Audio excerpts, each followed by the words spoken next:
You're in for a treat today. Welcome to the Ye Olde Scots St. Patrick's Day podcast. There are going to be stories about Dogtown, a man named Eowyn Succat, the Beatles' Irish ties, and Sir Arthur Guinness's 9,000-year-old lease, and plenty of foot-stomping Irish music to fill in the gaps as well. So enjoy.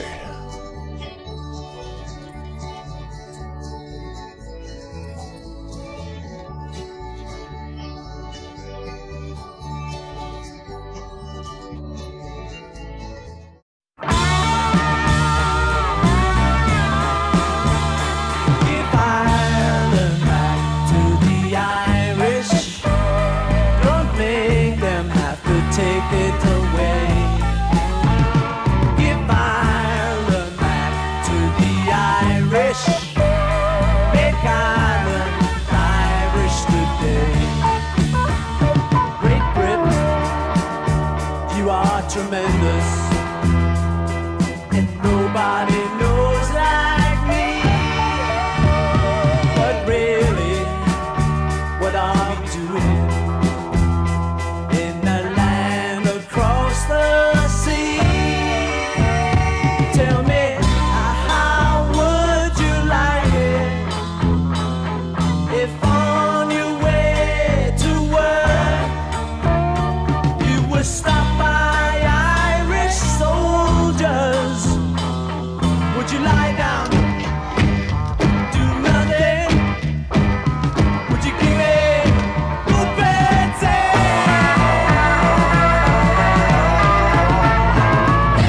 Ireland back to the Irish.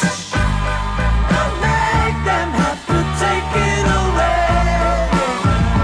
Give Ireland back to the Irish.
Should he lie down, do nothing?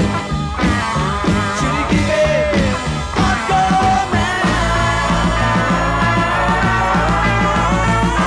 Give Ireland back to the Irish. Don't make them have to take it away. Give Ireland back to the Irish. Make Ireland Irish today. Give Ireland back to the Irish. Don't make them have to take it away. Give Ireland back to the Irish. Don't make Ireland Irish today.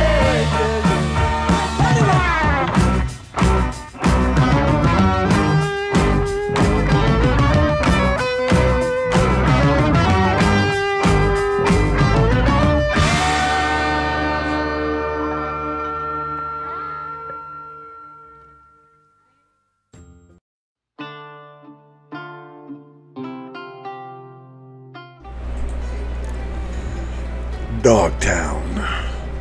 Sometimes you can see a glimpse of our Celtic past if you just look around. Our Celtic influence is felt around the world, in the places we live and the things we do. Here is an example of that influence. Now, if you look at the St. Louis's list of 79 neighborhoods, you won't find Dogtown because it's not an official neighborhood of the city of St. Louis. We call it Dogtown, though. Almost everybody in St. Louis calls it Dogtown. but for some reason the city doesn't formally recognize the name. Now, the Dogtown area was once known for coal mining and brick manufacturing. If you look around St. Louis, you will see a lot of brick buildings. The area had large deposits of coal and clay, but it took the railroad to spark development. The coal and clay were too laborious to get to the riverfront by hand and cart in sufficient quantities pre-1850. But all that changed in the early 1850s when the Pacific Railroad laid 5 miles of track from the city to the mines and manufacturing centers. Once the train track was there, the clay and the coal were easily accessible. The mining industry expanded and a neighborhood sprung up around the shacks and shanties. It wasn't just the miners, it was the butchers, the bakers, and such that make a neighborhood possible. Now, before long there was a Catholic church, St. James Parish, smack dab in the middle of Dogtown, which is still there today and dates to 1860. Most of the early residents were immigrants who came to work in mines and the brick-making factories. Mostly they were from Ireland, but a few others came from Germany, France, and the Balkans. Notice the year, though. Now, this would have all happened just after a huge influx of Irish immigrants due to Angorta Mór, the Great Famine. Now, the area was originally known as Cheltenham, early on after the railroad, but before the World's Fair would come to town in 1904, Dogtown is what it was called by squatters who built shacks in the neighborhood of Graham and West Park in 1876. So you see, it had the name Dogtown already. The squatters were miners who were displaced when the city bought the nearby land for Forest Park. The name Dogtown began as a mere description because the mostly poor Irish residents who had to have watchdogs to protect their shacks and belongings from hobos who rode the rails. Now, the connection that's frequently made coming out of the area attributed to the 1904 World's Fair, and often attempted to be discredited for some reason, between Dogtown and the indigenous people of the Philippines, who lived in an exhibit at the 1904 Louisiana Purchase Exposition in Forest Park. Now, according to the legend, the Igorots hunted dogs in the neighborhood for ceremonial rituals, part of their culture. Now, the World's Fair story became more popular in the 1980s when Seamus McDaniel's, a popular Irish pub and restaurant, added the lore about the Igorots to its menu, and the story took hold as a St. Louis legend. Now, even though I can remember the story being told in my youth during the late 60s and 70s in St. Louis. The Philippines exhibit at the World's Fair displayed the people and culture many had never seen, and even though part of their culture is hunting dogs, dog hunting occurred during the fair. Now, it's said that the city pressured the Igorots to perform the rituals as part of the World Fair hype, and that the city arranged to provide the dogs from local pounds. Of course, this spin came later on the story and may have been there to quell rumors that the Igorots were actually hunting dogs in the nearby neighborhood known as Dogtown. It is in fact so close to Forest Park that the barking of the dogs could have easily been heard. Now, Dogtown is now known more for its neighborhood bars and eateries and the annual St. Patrick's Day Parade, sponsored by the St. Louis Ancient Order of Hibernians. Now, the parade can go on all day, and the emphasis, of course, is on Irish and Celtic pride. Dogtown began as a blue-collar neighborhood, but now it is the center in St. Louis for all things Celtic and Irish. Almost as many people show up for the Dogtown Parade as they do for the one sponsored by the city of St. Louis held downtown. Now, people clamor to be here all year round, though. It's a great place to be and live. In this neighborhood, some residents are 4th, 5th generation Dogtowners, keeping the culture and the legends going for future generations.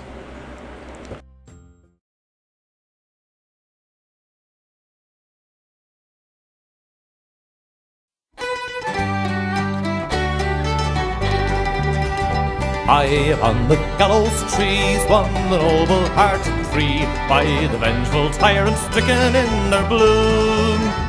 But they met him face to face with the courage of their race, and they went with souls undaunted to their doom. God save Ireland,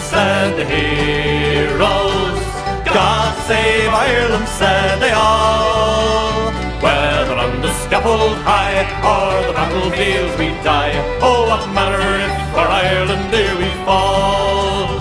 Girt around with cruel foes, and their courage proudly rose, for they thought of friends who loved them far and near.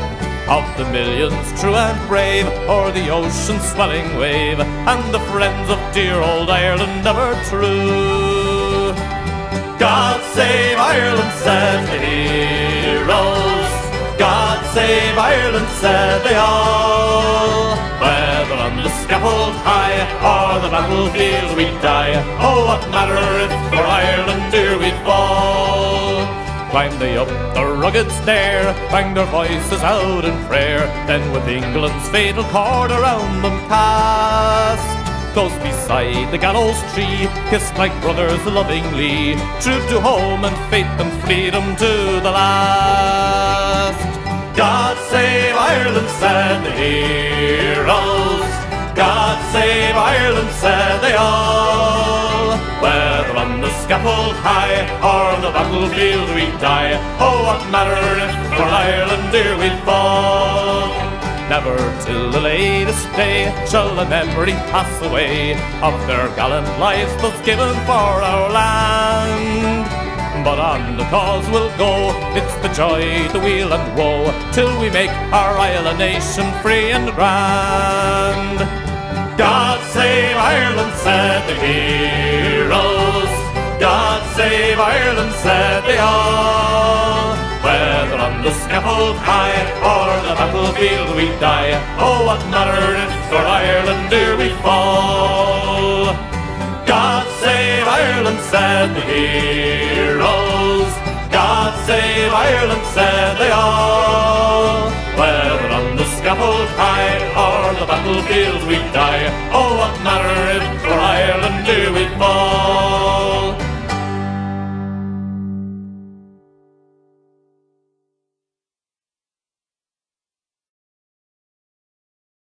The great man named Succat.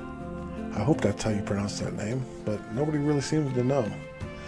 Early in the 5th century, an Irish ship beat against the waves along the western coast of Great Britain, on the far edge of the crumbling Roman Empire.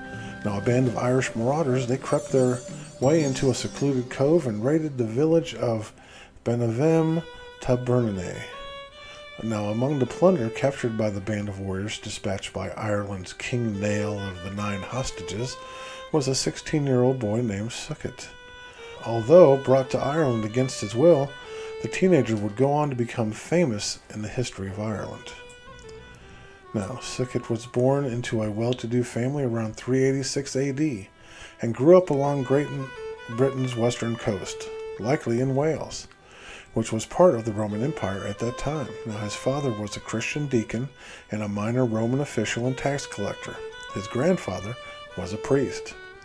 The raid that tore him away from his family was not all that unusual in the early 5th century. We know from a few other late Roman sources that the Irish had been raiding western Britain regularly for at least a century before Patrick was captured in the early 400s. Now, one of the most horrifying features of this period is the wholesale enslavement of free men and women. In the slavery business, no tribe was fiercer or more feared than the Irish. They plundered animals and clothes and snatched children from their sleep in the middle of the night. They abducted young men to herd sheep and cows and young women to serve them. Now, ripped from his home, Succat was forced to herd sheep for a local chieftain on the slopes of Mount Slemish in County Antrim in the north of Ireland. Now, deprived of food and clothes, Patrick lived in virtual isolation. His only companions were his flock and his newfound faith, which developed and grew in his isolation. Succat's Christianity blossomed. He prayed as many as 100 times a day and matched that total at night. Now, later in his life, he would write that 6 years into his captivity, an angel appeared in a dream and told him, "Succat, you have fasted well. Very soon you will return to your native country." The angel told him of a ship leaving Ireland, so the young slave left his captivity behind and walked across 200 miles of peat bogs and forest before arriving at a port, possibly Wexford, where he found a cargo ship bound for the European continent. The captain initially refused to passage him, So Succat turned, got down on his knees, and began to pray. But something happened that changed the captain's mind. A pack of captured dogs that were being loud and difficult to load calmed down when Succat began to pray, and the captain took notice of this. And before Succat could even finish, though, a sailor from the ship came for him. The captain asked Succat to bless their voyage with a pagan blessing in return for a passage. Succat's integrity caused him to refuse, though. He would not blaspheme the one true God. Now this changed the captain's mind, and Succat sailed away from Ireland, believing that God's protection would have been responsible for his likely escape. Now this is a pivotal time in the Roman Empire. Everything that people had held dear, their securities, the way of life, was changing dramatically. Life as they knew it was over, and their futures were uncertain. Patrick and his message appeared just at the right time. While some Romans were Christians, many were not, or only played the part. Now his message gave people hope, a sense of being, and something to look forward to, no wonder if it was so appealing, and no wonder his message spread like wildfire across Ireland and into Britain and beyond. Now, Succat eventually entered the clergy, becoming a bishop, and then returning as a missionary in Ireland in 432. He later wrote that he almost died after his escape from slavery. After landing on the continent, the ship's crew found itself wandering for weeks in a wilderness devoid of food, and began to chastise Succat for his piety. Succat told them to turn in their faith with all your hearts to the Lord my God, because nothing is impossible for him. Now that prayer appeared to be immediately answered when a stampede of pigs crossed their path. In this act, Succat had his first converts. Now Succat eventually returned to his family in Great Britain. His parents begged him to never leave again, but the religious visions returned and presented Succat with a different plan. He heard the voice of the Irish call out, "We beg you, holy boy, to come and walk amongst us again." After a period of religious training, he was ordained a deacon around 418 AD, and in 432 AD, consecrated as a bishop and given the name Patricus. Now, although many freed slaves would have dreaded a return to their place of captivity, Patrick asked for the assignment. He wanted to be a missionary to Ireland. Now, when he returned to the pagan island, he tended to a different type of flock. Patrick's knowledge of Ireland's language and customs facilitated his work in converting and baptizing Druid priests and chieftains and aristocrats by the thousands before his death on March 17th in 461 AD. Patrick had advocated learning amongst Christians. He promoted the ascetic life and monasticism. The Irish culture did not place great value on literacy or education. Patrick, however, promoted studying the scriptures. Ireland was full of paganism and idol worship, and all the knowledge was held by the Druids and the ruling class. And the average Irish person had been kept illiterate and ignorant in order to control them. But just a few short decades after Patrick arrived, his church was thriving. The Irish church was so strong that it built schools, churches, and in the centuries to come it would send missionaries to evangelize much of continental Europe, spreading not only knowledge but the Christian faith. Patrick's legacy lives on through the countless missionaries he left to continue his work. Now, in the centuries to come after the fall of the Roman Empire, what Patrick began in Ireland became more important than ever. As societies fell without the Romans, chaos ensued. However, it was the bastions of learning and faith that had been established with Patrick's help that preserved ancient literature, knowledge, and antiquities. It was also the solid foundation of Christianity that helped rebuild much of Europe when it emerged from its time of turmoil. Now we know him as St. Patrick across the world, yet he was never actually canonized as a saint by the Church. Pope John Paul II once said of him that if someone as great as Patrick has not met the requirements of sainthood, that he worries for us all.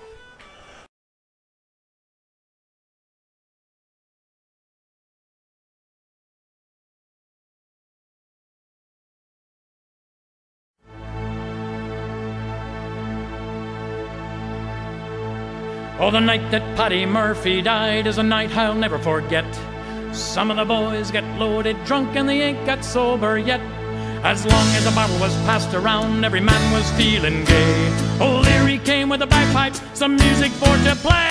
That's how they showed their respect for Paddy Murphy. That's how they showed their honor and their pride. They said it was a sin and shame, and they winked at one another. And every drink in the place was full the night Pat Murphy died.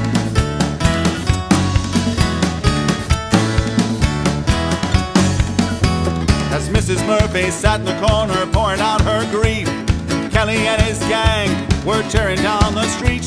They went into an empty room at a bottle of whiskey store. They put the bottle in with the corpse to keep that whiskey cold. That's how they showed their respect for Paddy Murphy. That's how they showed their honor and their pride. They said it was a sin and shame, and they winked at one another. And every drink in the place was full the night Pat Murphy died.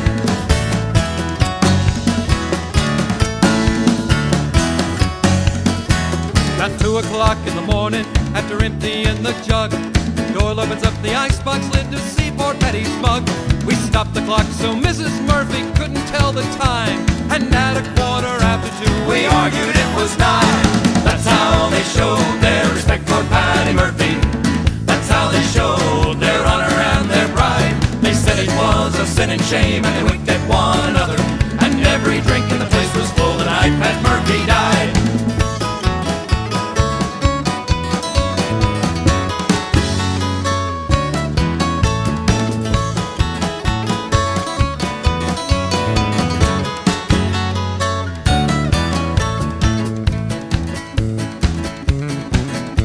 They stopped the hearse on George Street outside Sundance Saloon. They all went in at 8:30 and staggered out at noon. They went up to the graveyard, so holy and sublime. They found out when they got there, they left the corpse behind. That's how they showed their respect for Paddy Murphy. That's how they showed their honor and their pride. They said it was a sin and shame, and they winked at one another. And every drink in the place was full the night Pat Murphy died.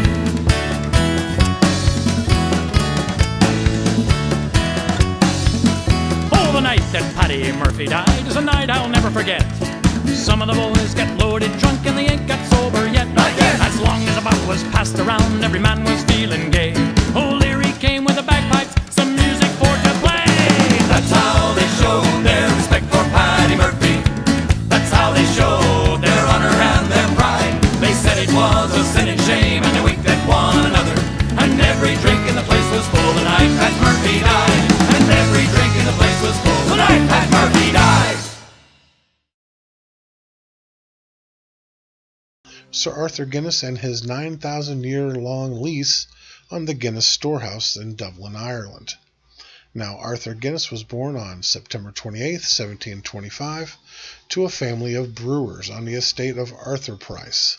The Protestant Church of Ireland, Ireland's Archbishop of Cashel, that's who Arthur Price was, and his father Richard, who was the land steward to the Archbishop of Cashel.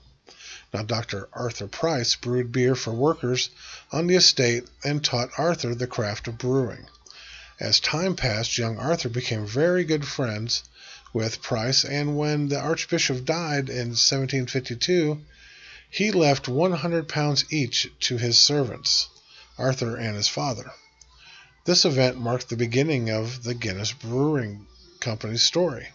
At that time, 100 pounds was a very large sum of money, and it was the equivalent of 4 years' wages. Now, he managed to perfect his skills as a brewer for an inn owned by his stepmother over the next few years. Business was going well for Arthur, and when he was 34 years old, he moved from Leixlip to Dublin, the capital city of Ireland. Now, in order to open a brewery there, hoping to expand his business, he found an old, dilapidated brewery named St. James Gate Brewery. Now, it was in the southwest part of Dublin. The brewery covered 4 acres and consisted of a copper, a keeve, a mill, and 2 malt houses. Stabling for 12 horses, stabling stables for 12 horses, and a loft to hold 200 tons of hay. The owner of St. James Gate Brewery required £100 as a down payment and £45 per month for rent. On the last day of December 1759, Arthur somehow managed to get the owner to agree to lease for up to 9,000 years on these terms. Guinness is still brewed at St. James Gate, too, and the company still pays only $45 each month in rent. Yeah, when you first go into the storehouse, now it's a big tourist trap, but right there in the middle of the floor, of the bottom floor of the storehouse, the Guinness storehouse, encased in probably, who knows, is the actual lease. I'll have a picture up here for you to look at. And it's something to behold. It's pretty cool. And actually taking a tour of the storehouse is really cool as well. Now, at that time, whiskey, gin, and poteen were the alcohol drinks and most readily available in Ireland. But Arthur Guinness was a visionary and brewed a beer relatively new to Ireland that contained roasted barley, which gave it a characteristically dark color. Now, Arthur Guinness believed that liquor, especially gin, was destroying the lower classes in Ireland in the 1750s. And he believed that everyone should have access to high-quality beer and a healthier form of alcohol. This is why he brewed the high-quality black porter, his legendary Guinness Stout. Now, soon Arthur Guinness revolutionized the brewing industry and ousted all imports from the Irish market, and Guinness's porter was in demand not only in Dublin, but increasingly in England as well. Now, it was 1761 when Arthur Guinness married Olivia Whitmore in St. Mary's Church in Dublin. The couple had 21 children, dang, and 10 of them lived to adulthood. Well, I guess that's a sign of the times.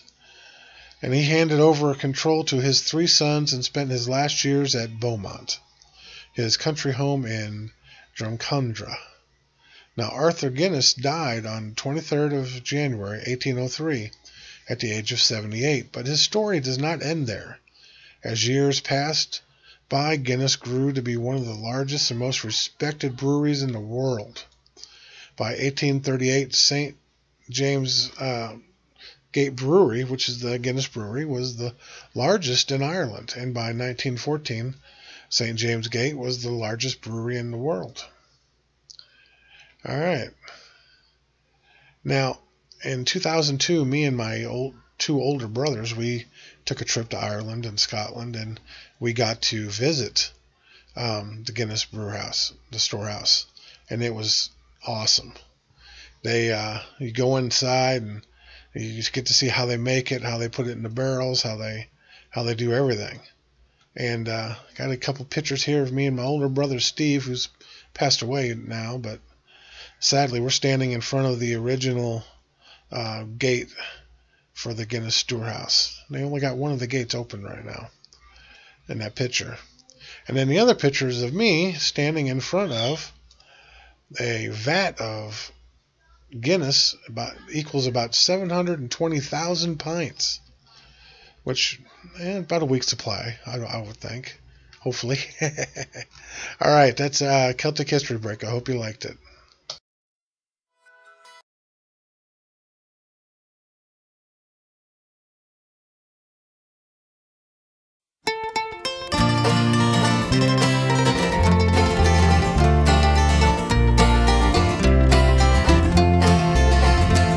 The winds are singing freedom, they sing it everywhere.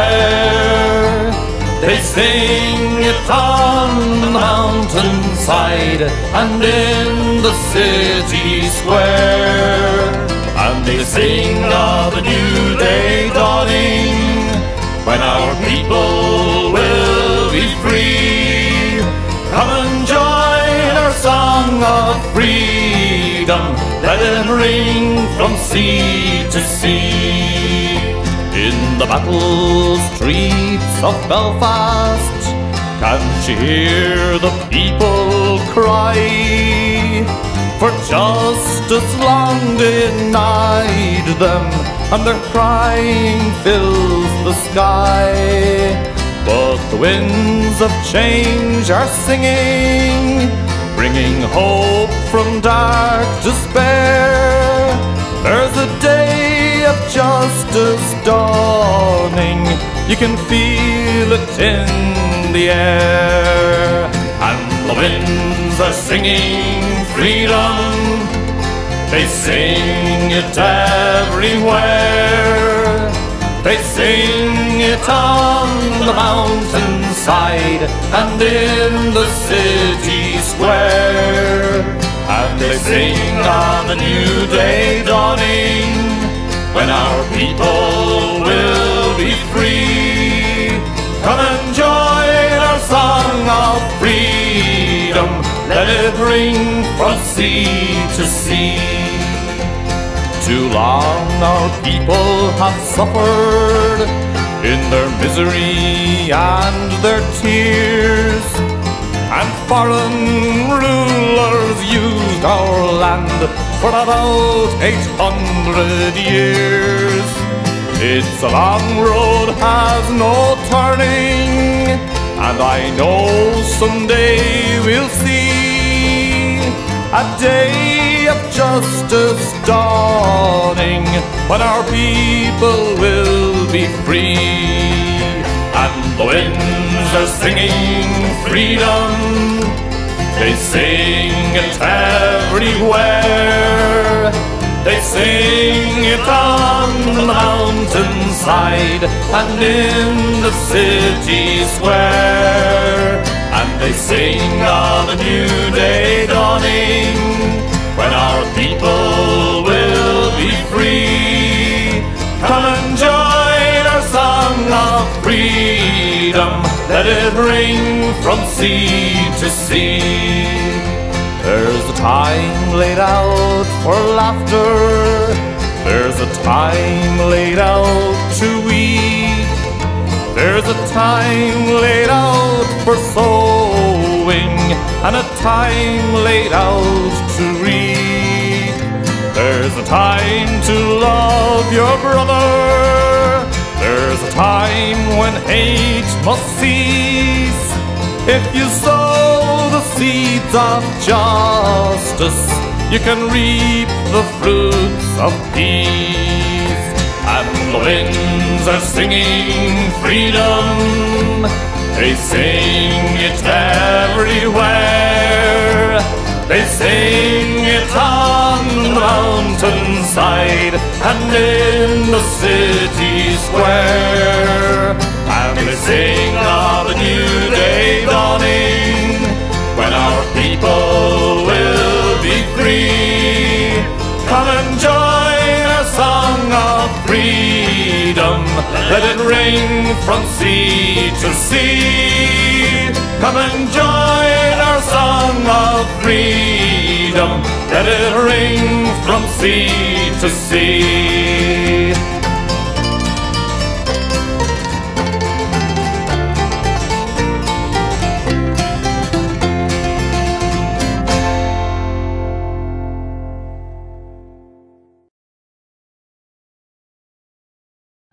The Beatles' Irish ties. Now, my brother Steve McDonald was a huge Beatles fan.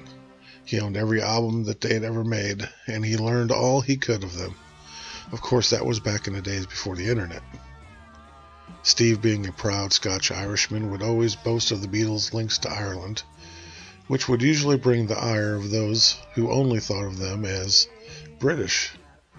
The greatest band in the world, as he would call them, came from Liverpool, a city with an Irish population so large that it's known as the real capital of Ireland. But although the Beatles' success is familiar to all, their Irish roots are not so well known. "We're all Irish," said John Lennon, as he declared when the band toured Ireland in 1963.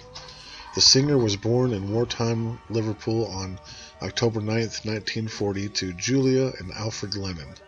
Now, his father, a merchant seaman of Irish descent, was away at the time of John's birth, and for much of his life. John knew little about his connection to Ireland whilst growing up, but it was in the post-Beatle days that he became one of the most famous voices calling for a united Ireland and for an end to the English presence in Northern Ireland.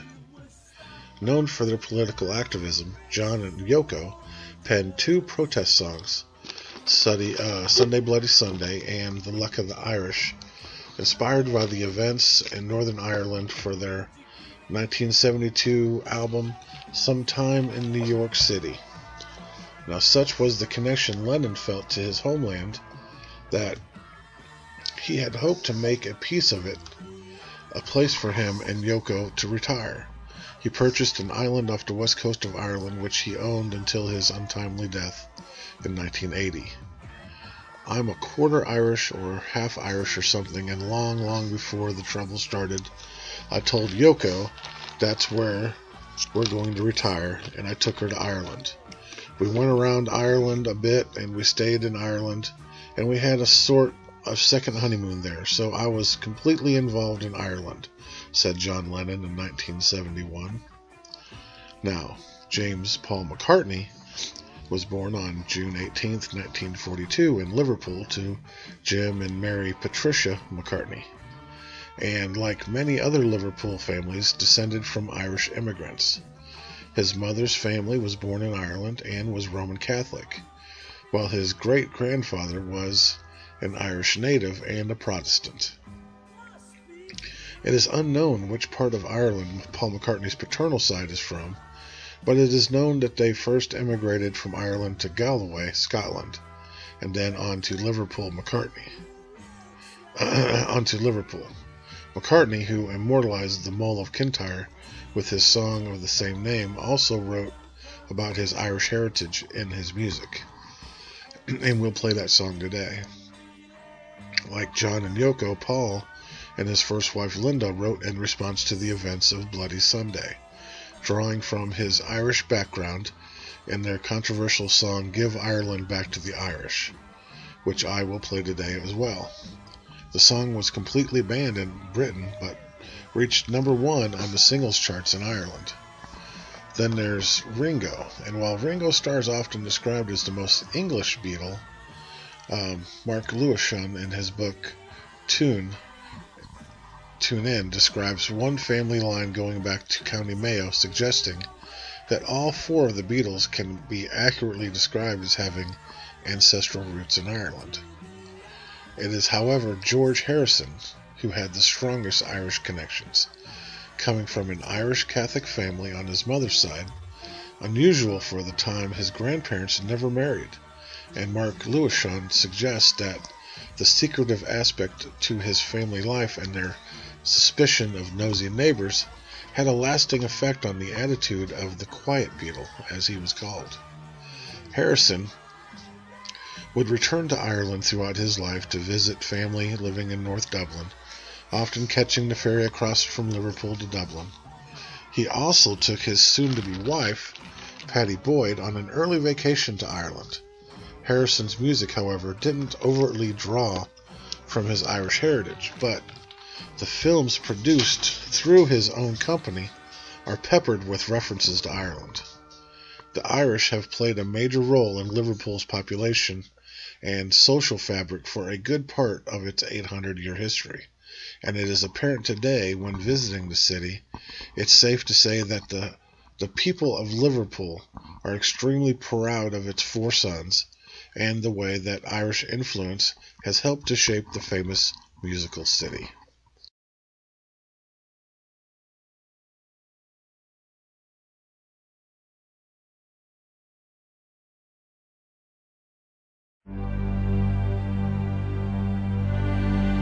They say Mother Earth is breathing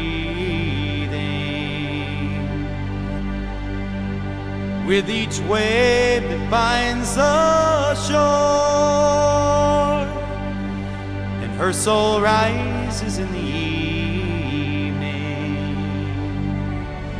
for to open twilight's door. Her eyes are the stars in heaven, watching o'er us all the while. And her heart it is in Ireland, deep within the Emerald Isle.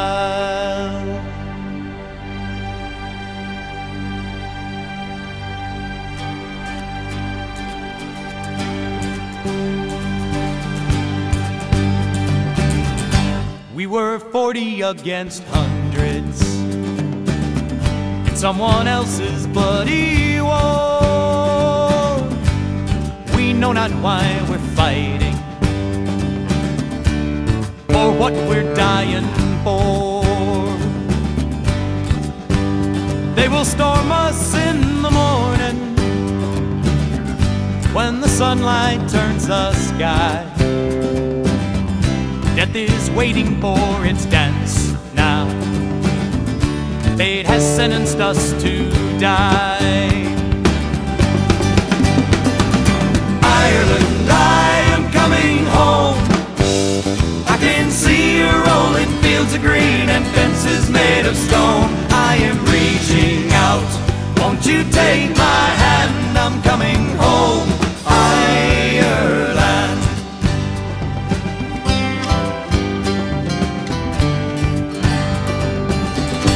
Now the captain, he lay bleeding, and I can hear him calling me. These men are yours now for the leading. Show them to their destiny. And as I look up all around me, I see the ragged, tired and torn. And I tell them to make ready, 'cause we're not waiting for the morn. Here we go. Ireland, I am coming home. I can see you rolling fields of green and fences made of stone. I am reaching out. Won't you take my hand? I'm coming home. Ireland.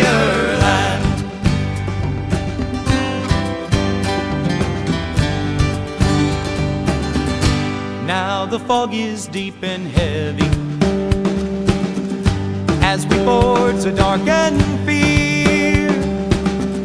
We can hear their horses breathing as in silence we draw near. And there are no words to be spoken, just a look to say goodbye. I draw a breath, the night is broken as I scream our battle cry. Ireland, I am coming home. I can see you rolling fields of green and fences made of stone. I am reaching out. Won't you take my hand? I'm coming home. Ireland. Yes, I am home. Ireland.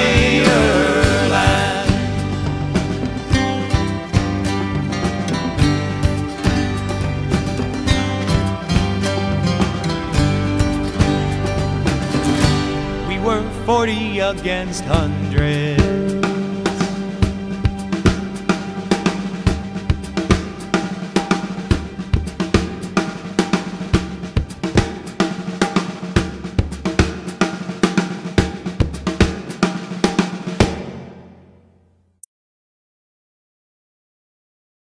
If you're already a subscriber to the Ye Olde Scot YouTube channel and enjoy the variety of interesting videos and podcasts that we produce weekly, then you should join us on the Ye Olde Scot Facebook group. Not only do you get all the great videos you already enjoy, but so much more. Come and connect with your Celtic community here on Ye Olde Scot Facebook group.